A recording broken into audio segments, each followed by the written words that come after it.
સમાચાર મળી રહ્યા છે કે વડોદરા આજવા સરોવરમાંથી પાણી છોડવામાં આવ્યું છે અને વિશ્વામિત્રી નદીમાં પાણી છોડવાનો મનપાનો નિર્ણય લેવામાં આવ્યો છે। ઉપરવાસમાં વરસાદને પગલે મહાનગરપાલિકાનો નિર્ણય છે કે પાવાગઢ વિસ્તારમાં 4 ઇંચ જેટલો વરસાદ ખાબક્યો છે અને જેને લઈને આજવા સરોવરમાં પાણીની આવક વધી ગઈ છે।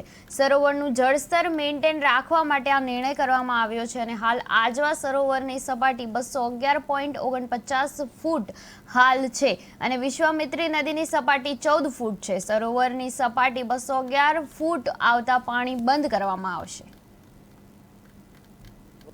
હાલ 211.49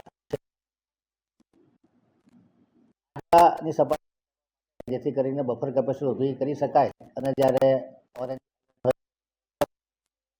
પાણી સંગ્રહ કરી શકાય એ માટે વડોદરા કોર્પોરેશન દ્વારા બે પ્રકારના આયોજનો છે। એક તો ટૂંકા ગાળાના આયોજન તરીકે આજવા સરોવરમાં 14 જેટલા 1200 ઘન મીટર પ્રતિ કલાકના 75 કેવીના